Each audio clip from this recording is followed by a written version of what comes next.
నా పేరు కురువ పల్లయ్య. పల్లయ్య గారు ఎక్కడి నుంచి? జోగులాంబ గద్వాల జిల్లా, అలంపూర్. అలంపూర్ జోగులాంబ గద్వాల జిల్లా. రైట్. ఎట్లా సదస్సు కాంచెలు వచ్చారా? అవును. ఎట్లా ఉంది, ఏం చెప్తున్నారు? చాలా కొంచెం మోటివేషన్ వచ్చినట్టేనా? చాలా బ్రహ్మాండంగా, అద్భుతంగా. అంటే విద్యార్థి లోకానికి మరొకసారి ఈ రాష్ట్రంలో జరుగుతున్నటువంటి దోపిడీ, ఈ రాష్ట్రాన్ని ఎట్లా రక్షించుకోవాలి, ఆనాడు ఎందుకోసం వచ్చింది రాష్ట్రం, ఎందుకోసం తెచ్చుకున్నాం ఈ తెలంగాణని, మరి తెచ్చుకున్న తెలంగాణని ఇప్పుడున్న కాంగ్రెస్ ప్రభుత్వం 2 సంవత్సరాలు ఎట్లా ఆగం చేస్తున్నది దాని గురించి చాలా అద్భుతంగా హరీష్ రావు గారు ఇంతకు ముందే మాకు తెలిపారు. ఇప్పుడు దేశపతి సీనన్న, ఇప్పుడు జగదీష్ రెడ్డి గారు చెప్తున్నారు. మా యూత్ ఐకాన్, మా మార్గదర్శి, యువతకు రాబోతున్నాడు మా BRS party working president KTR గారు కూడా. వారు కూడా యువతను దిశానిర్దేశం చేయబోతున్నారు త్వరలో. ఎవరన్నా ఇప్పుడు మీకు జోగులాంబ ఎమ్మెల్యే దేని కిందకి వస్తారు? మా జోగులాంబ మాది అలంపూర్ కాన్స్టిట్యూన్సీ. అలంపూర్కి వస్తారు. ఎవరు ఎమ్మెల్యే? విజయుడు, మా బీఆర్ఎస్ పార్టీ ఎమ్మెల్యే. అయితే ఏందన్నా ఈ కేసులు ఏమనంటే ఇప్పుడు ఈ సోషల్ మీడియా వారిపై కేసుల గురించి ఏమైనా సదస్సులో మాట్లాడారు?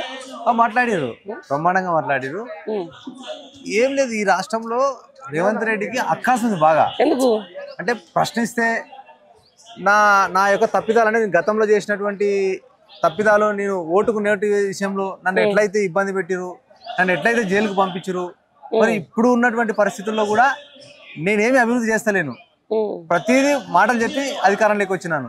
సో ఇప్పుడున్న బీఆర్ఎస్ పార్టీ మళ్ళీ ఒకసారి కూడా మమ్మల్ని ఇబ్బంది పెడుతుంది, ప్రశ్నిస్తే మేము అభివృద్ధి చేయలేకపోతున్నాం అనే ఒక్క అక్కాస్తో ఇవాళ ప్రతి మా బీఆర్ఎస్ కార్యకర్తను కూడా ఎక్కడ ఏ చిన్న స్టేట్మెంట్ ఇచ్చినా, మా సోషల్ మీడియా ఏదైనా పోస్ట్ పెట్టినా కూడా దాన్ని టీటీటీ కొట్టినా కూడా ఇవాళ నిర్బంధిస్తున్నటువంటి దుర్మార్గమైన పాలన నడుపుతున్నాడు రేవంత్ రెడ్డి. అంటే కేవలము అభివృద్ధిని పక్కకు వదిలేసి కేవలము ఓన్లీ అంటే ఎవరైతే ఈ బీఆర్ఎస్ పార్టీ నాయకులు ఉన్నారో వీళ్ళు ప్రశ్నించకూడదు, వీళ్ళు నన్ను ఏం అడగకూడదు, నేను ఎట్లన్నా చేస్తానని ఒక ఆ కుట్రపూరితమైన ఆలోచన విధానంతో ఇవాళ రేవంత్ రెడ్డి వ్యవహరించినటువంటి తీరు చాలా దుర్మార్గం. ఈ రాష్ట్రానికి ఆ ధోరణి పనికిరాదు. ఈ తెలంగాణ రాష్ట్రం అంటే స్వయం గల అస్తిత్వం కలిగినటువంటి ప్రాంతం ఇది. స్వీయ రాజకీయాలకి ఇది చైతన్యమైన గడ్డ ఇది. అవునవును. సరేనా, ఇప్పుడు మామూలుగా రైట్ ఏదైనా కూడా అభివృద్ధి end of the day final, రైతు సంక్షేమం end of the day final. ఈ రెండు విషయంలో ఈ గవర్నమెంట్ ఎందుకు ఫెయిల్ అవుతుంది అంటారు? ఇప్పుడు ఆనాడు కేసీఆర్ గారు ఉన్నప్పుడు రైతు అనే వ్యక్తి నుంచి కన్నీళ్లు రాకూడదని, రైతు బాగుంటేనే రాష్ట్రం బాగుంటుందని, మరి ఇవాళ ప్రపంచంలో లేనటువంటి ఆలోచన ఎవరికి అంటే దేశంలో నాడున్న రాష్ట్రాల్లో 29 రాష్ట్రాల్లో కూడా ఏ రాష్ట్రంలో ఆలోచన లేనటువంటి ఒక ఆలోచన, గొప్ప ఆలోచన, రైతు బాగుంటేనే రాజ్యం బాగుంటుందనే ఆలోచనతోనే ఆ రోజు రైతులకు మేలు చేయని రైతు బంధు తీసుకొచ్చి, రైతు చనిపోతే కూడా వారం లోపల ఆ కుటుంబం రోడ్డు మీద పడకుండా వారికి రైతు బీమా కల్పించినటువంటి ఒక గొప్ప ఆలోచన తీసుకొచ్చినటువంటి నాయకుడు కేసీఆర్ గారు. కానీ ఇప్పుడున్న ప్రభుత్వం ఏంది, కాంగ్రెస్ ప్రభుత్వం ఇవాళ రైతుల మీద పగబట్టింది. విచిత్రం ఏంటంటే పాపం రైతు అనే వ్యక్తి కూలి వైపు బతుకుతాడన్న, ఏం పెద్దగా ఏం ఉండదు, ఆయనకు 1 ఎకరం 2 ఎకరాలు ఉండి చేసుకొని బతుకుతున్నటువంటి రైతుల మీద ఇవాళ కక్ష తీసుకుంటున్నారు. లగచర్ల రైతులు చూసి వాళ్ళు ఏం అడుగుతున్నారు, అయ్యా మా భూమిని ఎందుకు ఇక్కుంటాం, మా భూమి మేము చేసుకొని పంట పండించుకొని తింటాము, మేము ఏమైనా చాలా నీళ్లు నేటి పండించుకొని తింటాము అంటే ఇవాళ ఆ రైతుల మీద నిర్బంధాలు అంటే ఆ కేసులు, జైలుకు పంపడం, రిమాండ్ తరలించడం, ఈ విధంగా చేస్తా ఉన్నారు. లగచర్ల చూస్తాం మనం స్వయాన.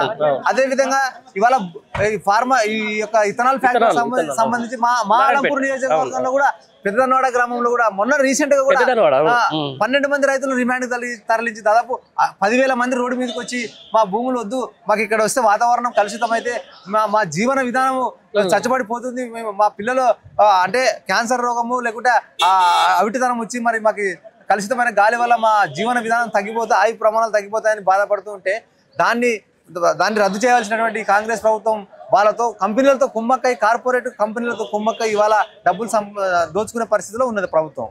అంతే. రైట్. ఎట్లా అనిపిస్తుంది 15 నెలల పరిపాలన చూసిన తర్వాత? అసలు మళ్ళీ ఒకసారి కాంగ్రెస్ పార్టీ నమ్ముతారా జనం? అన్నా ఎంత దుర్మార్గమైన వ్యవస్థ అంటే ఈ 20 నెలలలో ఎంత గోసపడుతున్నారు అంటే తెలంగాణ రాష్ట్ర ప్రజలు. అసలు ఎందుకు తెచ్చుకున్నాం ఈ రేవంత్ రెడ్డి అనే ఒక ఆలోచనతో ఇవాళ నరాల్లో ఆలోచిస్తున్నారు. ఇవాళ నిజంగా చెప్తున్నారు, రేవంత్ రెడ్డి ఏదన్నా ఒక ఊరికి వస్తే కూడా ఇవాళ చెప్పులతో కూడా పరిస్థితి ఉంది రేవంత్ రెడ్డి డైరెక్ట్. అంతేనా? అంత అక్కాసి వెళ్ళగక్కుతున్నారు. వాళ్ళ అన్ని వర్గాలకు కూడా మోసం, కుట్ర ఏది కూడా చేయలేని పరిస్థితిలో రేవంత్ రెడ్డి ఉన్నాడు. ఇప్పుడు 6 గ్యారెంటీలు చెప్పినాడు, 420 హామీలు ఇచ్చినాడు. 6 గ్యారెంటీలలో ఏదన్నా ఒక అర గ్యారెంటీని అమలు చేసినా ఆ బస్సు పెట్టి ఇవాళ సిగపట్టు కొట్టుకునే పరిస్థితి ఉంది. అది బస్సు అదేమన్నా అభివృద్ధికి సంబంధించినదా? ఇవాళ దానివల్ల చాలా ఇబ్బందికరంగా నడుస్తుంది రాష్ట్రంలో. అదేవిధంగా రైతులకు ఇవాళ మహాలక్ష్మి పేరు మీద 2,500 ఇస్తా అని చెప్పిండు, ఇవాళ అది ఎగ్గొట్టిండు. ఇంకా దుర్మార్గమైన విషయం ఏంటంటే ఈ రోజు రాష్ట్రంలో విద్యా వ్యవస్థ పూర్తిగా నిర్వీర్యం చేసిండు. అసలు విద్యా వ్యవస్థని గాలికి వదిలేసిండు. ఎక్కడ ఆ రోజు కేసీఆర్ గారు తెచ్చినటువంటి 1020 గురుకులాల్లో కూడా మరి అంటే కేసీఆర్ యొక్క ఆనవాళ్ళు ఉండకూడదని ఆ గురుకులాలు కూడా మూసేసి కుట్ర పడుతున్నాడు. గురుకులాలలో ఇవాళ పురుగులన్నం వస్తుంది. ఇప్పటికే దాదాపు 100 మంది విద్యార్థులు పైగా చనిపోయారు. ఇవాళ కేజీబీ పిల్లలు స్వయం ఆడపిల్లలు వాళ్ళు గేట్లు దూకి బయటకు వచ్చి రాలేని పరిస్థితి. పిల్లలు కూడా ఇవాళ బయటకు రోడ్ల మీదకి వచ్చి పురుగులన్నం వస్తుందని ఇవాళ మొర్రోని ముత్తుకుంటుంటే కూడా వాటి దుక్కులో చూడడమే లేదు. అసలు దాంట్లో ఉన్నటువంటి మౌలిక సదుపాయాలు కల్పించడం లేదు. ఇవాళ ప్రభుత్వ బడులను కూడా మూసేసే పరిస్థితి తెచ్చినాడు. ప్రభుత్వ బడుల్లో విద్యార్థుల సంఖ్య తగ్గిపోయింది. ఇవాళ కార్పొరేట్ స్కూల్ వ్యవహరిస్తున్నటువంటి దుర్మార్గం. వాటిని ఫీజుల నియంత్రణ తెచ్చి నియంత్రించాలి, కానీ దాన్ని పట్టించుకోవడం లేదు. ఇట్లా ఈ రకంగా విద్యా వ్యవస్థను నాశనం చేసిండు. మళ్ళీ ఏం చెప్పిండు మనకి ఆయన విద్యా భరోసా కార్డు అని ఇవాళ ప్రతి విద్యార్థికి 5 లక్షల భరోసా కార్డు ఇస్తా అని చెప్పిండు. ఇవాళ అది లేదు. ఇవాళ ఒక్కొక్క మండలానికి గురుకుల ఇంటిగ్రేటెడ్ గురుకుల పాఠశాల తీసుకొస్తా అని చెప్పిండు. ఇవాళ అది లేదు. ఇవాళ ఎస్సీ ఎస్టీ విద్యార్థులకు చదువుకున్న అంటే 10వ తరగతి పాస్ అయితే 10,000 ఇస్తా అని చెప్పిండు. అదే విధంగా ఇంటర్ పాస్ అయితే 15,000 ఇస్తా అన్నాడు అన్న. ఇవాళ డిగ్రీ పాస్ అయితే 25,000, పీజీ పాస్ అయితే 1,00,000, పిహెచ్డి ఎంపీలు పూర్తి చేసుకుంటే 5 లక్షల రూపాయలు ఇస్తున్నాడు. ఇవాళ ఇవాళ లక్షల్లో ఉన్నారు పిల్లలు, 10th క్లాస్ పాస్ అయిన పిల్లలు. ఎక్కడ మేము మా జిల్లాలో మొత్తం పర్యటించినాం, అన్ని కాలేజీలకు పోయినాం. 10వ తరగతి పాస్ అయిన వాళ్ళకి ఎక్కడ కూడా ఒక 10,000 కాదు 10 రూపాయలు 10 పైసలు కూడా రాలే. అంతే. ఇట్లా దుర్మార్గమైనటువంటి వ్యవస్థను తీసుకొచ్చి ఇవాళ అందుకోసం ఇప్పుడు మా కేసీఆర్ గారు ఈ రోజు రాష్ట్రంలో మేము ఒక 10 రోజులు బీఆర్ఎస్ ఆధ్వర్యంలో మా అధినేత కేసీఆర్ గారి నాయకత్వంలో కేటీఆర్ గారు మార్గదర్శన ఈ యొక్క గోదావరి బనకచర్ల ప్రాజెక్టులో జరుగుతున్నటువంటి కుట్రలను విద్యార్థి లోకానికి తెలియజేయాలనే ఇవాళ ప్రతి రాష్ట్రంలో ఉన్నటువంటి ప్రతి కాలేజీలో కూడా విద్యార్థులకు 100,000 విద్యార్థులకు అవగాహన కల్పించడం జరిగింది. ఇవాళ చూస్తున్నాం మనం అన్న. ఇవాళ రాష్ట్రంలో నీళ్లు లేకపోతే ఆనాడు ట్యాగ్ లైన్ నీళ్లు నిధులు నియామకాలు. నీళ్ళ కోసమే రాష్ట్రం తెచ్చుకున్నాం, నిధుల కోసమే నియామకాల కోసమే రాష్ట్రం తెచ్చుకున్నాం. మరి తెచ్చుకున్న రాష్ట్రాన్ని నీళ్లు కాపాడుకోవాల్సినటువంటి బాధ్యత రాష్ట్ర ప్రభుత్వంగా ఇప్పుడు ఉన్న రేవంత్ రెడ్డి మీద ఉంటది కదా. ఇవాళ బనకచర్ల ప్రాజెక్టులు ఎంత ద్రోహం చేస్తున్నాడంటే ఎక్కడో పశ్చిమ గోదావరి జిల్లాలో ఉన్నటువంటి పోలవరం ప్రాజెక్టు నుంచి రాయలసీమ కింద ఇక్కడ కృష్ణా నది కాడ ఉన్న రాయలసీమకు 200 TMC నీళ్ళు తరలిస్తుంటే మరి ఈ దొంగ రేవంత్ రెడ్డి ఓటుకు దొరికినటువంటి రేవంత్ రెడ్డి ఎందుకు ఇవాళ చంద్రబాబుతో కుమ్మకవుతున్నాడు అంటే కేవలము ఇవాళ చంద్రబాబు నాయుడు శిష్యుగా ఉన్నటువంటి రేవంత్ రెడ్డి కేవలము చంద్రబాబు నాయుడు ప్రయోజనాల కోసం ఆయన పదవిని కాపాడుకోవడం కోసమే ఇవాళ ఇద్దరు కపట నాటకాలు ఆడుతున్నారు. అంటే రేవంత్ రెడ్డి అనే వ్యక్తి చంద్రబాబు నాయుడు కోవట్టు.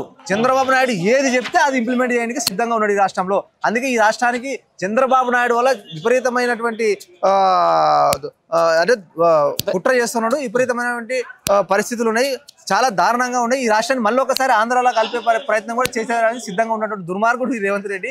ఈ రేవంత్ రెడ్డికి రాష్ట్ర ప్రయోజనాలు అవసరం లేదు, పదవి కాపాడుకోవాలా, ఢిల్లీకి మూటలు మేయాలా, నీళ్ళేమో ఆంధ్రకి వెళ్ళాలా, నిధులేమో తమ్ముడు తీసుకోవాలా, వాళ్ళ బంధువులు అంత ఆ రకంగా ఉన్నాడు. కాబట్టి ఇవాళ రాష్ట్రానికి కుట్రపూరితమైన వ్యక్తి రేవంత్ రెడ్డి. కాబట్టి ఆయన ఎంత త్వరగా ముఖ్యమంత్రి పదవి నుంచి తప్పుకుంటే అంత మంచిది రాష్ట్రానికి కూడా.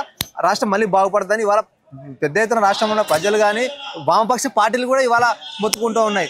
చూస్తున్నాం ఈ బనకచర్ల విషయంలో సంతకం ఎట్లా పెడితే నేను పోనని చెప్పినాడు. ఇవాళ దానివల్ల కర్ణాటకకి ఇబ్బంది ఉంది, మహారాష్ట్రకి ఇబ్బంది ఉంది, కేంద్ర ప్రభుత్వం కూడా దాన్ని తిరస్కరిస్తుంది. అయినప్పటికీ సంతకం పెట్టి మరి అంత ఉత్సాహం ఎందుకు దాని విషయంలో? జలదోపిడి అంటే ఈ రాష్ట్రాన్ని జలదోపిడి చేసి మరి రాష్ట్రాన్ని బీడు వారించాలనుకున్నావా? అందుకోసమనే ఇవాళ కేసీఆర్ గారు మన నీళ్లను ఇవాళ గోదావరి ప్రాజెక్టులో ఉన్నటువంటి మన వాటా బేసిన్లో ఉన్నటువంటి మన వాటా 968 TMCల నీళ్లను కూడా ఇవాళ కేసీఆర్ గారు వాడుకోవాలని, అదేవిధంగా మా పాలమూరు జిల్లా ఉమ్మడి పాలమూరు జిల్లాలో గత 60 ఏళ్ళలో కూడా ఎవడు నీళ్ళు ఇచ్చిన పాపం చేయలే. నీళ్ళు ఇచ్చిన మా మీద ఎవరు లేడు. కేసీఆర్ గారు ముఖ్యమంత్రి అయిన తర్వాత పాలమూరు ఎత్తిపోతల రంగారెడ్డి పథకాన్ని తీసుకొచ్చి ఇవాళ దాదాపు మరి 90 TMCల వాటర్ని ఈ పాలమూరు గడ్డకిచ్చి మరి చర్చలో చేసినటువంటి పరిస్థితి. ఆనాడు పాలమూరు బిడ్డలు బొగ్గుబాయి దుబాయ్ వలసపోయి బతికేటువంటి పరిస్థితి ఉండే. ఇవాళ వలసపోయిన వాళ్ళు ఉల్టా వచ్చి ఇవాళ పచ్చగా వాళ్ళు వ్యవసాయం చేసుకుంటూ అద్భుతంగా బతుకుతూ ఉంటే మరి ఇప్పుడు కూడా పాలమూరు బిడ్డ అని చెప్పుకున్నటువంటి దుర్మార్గుడు అంటే అడ్డమైన మాటలు మాట్లాడుతూ ఒకటి పాలమూరు కూడా ఏం చేసింది లేదు. పాలమూరు కూడా నువ్వు ముఖ్యమంత్రి అయ్యి 2 సంవత్సరాలు అవుతుంది, దాదాపు 20 నెలలు అవుతుంది. పాలమూరు కూడా ఏదైనా ఒక ప్రాజెక్టు ఇచ్చినవా? పాలమూరుకి ఏమైనా స్పెషల్ ప్యాకేజ్ ఇచ్చినవా? మరి నీకు చిత్తశుద్ధి ఉంటే పాలమూరు రంగారెడ్డి ఎత్తిపోతల పథకాన్ని నువ్వు కంప్లీట్ చేసి ప్రతి ఎక్కడికి నీళ్ళు ఇవ్వు, మంచిదే కదా, వద్దంటమా? మరి అట్లా పాలమూరు రంగారెడ్డి పెద్దపోతల గారు గాలికి వదిలేసినాడు. మరి పాలమూరు ఇంకోటి దుర్మార్గమైన విషయం ఏంటంటే పాలమూరు రైతుల పైన పగబడతా ఉన్నాడు.